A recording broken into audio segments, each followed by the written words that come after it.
Hi everybody, Dwayne Conrad, your Heron Bay expert. Welcome to episode 2 of Heron Bay. We're going to discuss common area landscaping today. So there's a big difference between what you'll see in Heron Bay and also Parkland Golf as opposed to what you'll see in a lot of other developments all throughout South Florida.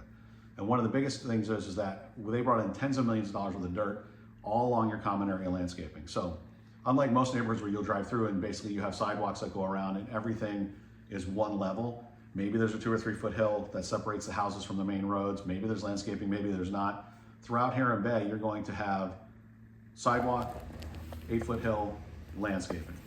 And those sidewalks, they don't just go straight, they ebb and flow from your right to left. Not only do they do that, but they actually go up and down in small hills. So when you're at the lower part of the hill, you're gonna be basically street level. When you get to the top part of the hill, your feet are basically right around the tops of the cars as they're driving by. So there's quite a bit of a different, distance there. Plus, all of your houses, or I should say, you have all these separate little enclaves in Heron Bay. There's over 30 of them. I forget, I think it's 34 or whatever, but every time I count them, I get lost in the map because the neighborhood's so big. So it's over 30 subdivisions. Each of those separate enclaves will have one entrance in, one entrance out.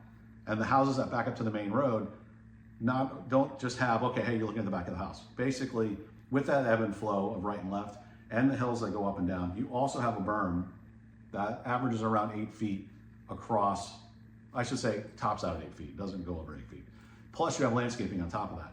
So as you're driving down the main corridor, you'll see the roof lines of houses, but you don't really see the house itself. Yes, you may see the second story of the house, but you're not really gonna see into the backyard as you're driving down the street. Also, when you're walking down the sidewalk, you don't really see into people's backyards when you're walking up and down the sidewalks either, unless there's a break in the landscaping, okay? So, and all of that, you have your hill, you have your landscaping on top of the hill, you've got coverage between that and the sidewalk, plus you have all the trees. And as the neighborhood's aging now, getting up on 20 years and over, you see all of the oak trees in the main corridors and all the other cool trees that they have out there have all matured. And you have a beautiful canopy that's starting in a lot of the neighborhoods and down your main corridors, which is really beautiful. So that is one of the biggest differences you'll see. Even in Parkland Bay, which was the next community after this that WCI built, you'll see that was very flat. So they didn't have the ability to do that. Also, when you get into the neighborhoods, which we'll talk about more, there's an ebb and flow to those streets as well, which creates different size lots and depths, which makes for a beautiful landscape, as opposed to everything just being the same size lot in a big line, a big street going down one straight way and everything's exactly the same. So it creates a more beautiful atmosphere as you're driving through. If you're a runner or a jogger, if you like to ride bikes, or if you're part of the Parkland Rucking Club, if you're not, you should definitely go do that. They do it, I think, almost every morning. Plus they do it in the afternoons on Wednesdays. You talk to my friend Caesar, he'll get you involved in that.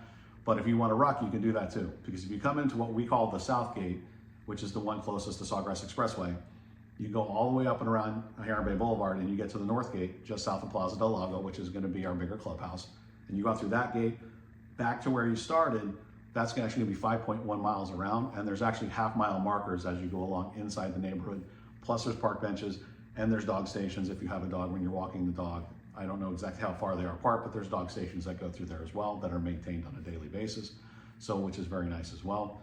I actually lived on a berm lot for a very long time in a subdivision called the Greens, and it was great because from my house, I looked out and I had this big hill across the back of my house, plus full landscaping on top of it where you couldn't see through it from the sidewalk or from the street, which made it a nice private backyard. And I didn't have to take care of the stuff on that landscaping up on the hill. That was part of my association dues. I just had to take care of my yard, so which is great. And again, HOA fees for the most part in the whole neighborhood are under $400 a month for the master and your subdivision. Because each subdivision has a different amount of houses, your common area landscaping in your subdivision is divided by the amount of houses in your subdivision. So I would say 90% of the neighborhoods are going to be under $400 a month for your total HOA fees, around about $350 mark. There are a handful of neighborhoods that are zero lot line, that lawn services included and cables included. Those will be slightly more. I don't really remember any of them. Every one of them is different. I think the highest one might be around 450-ish. So, and then we do have some multifamily in here. There's 3 multifamily neighborhoods. We can talk about that in a separate thing. One of them is a condo, 2 or 3 simple townhouses. Those will be a little different because you're taking care of the exterior maintenance of the building included in your HOA fees.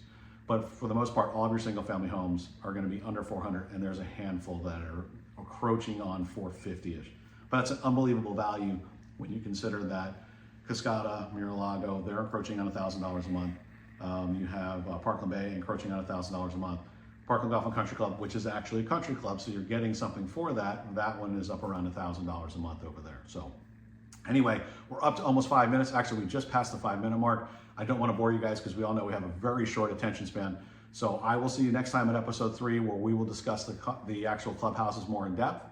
And then after that episode, we'll start getting into the individual subdivisions. Anyway, I hope everybody has a wonderful day. I will see you soon. Take care. Dwayne Conrad from Blue Realty, your Heron Bay expert.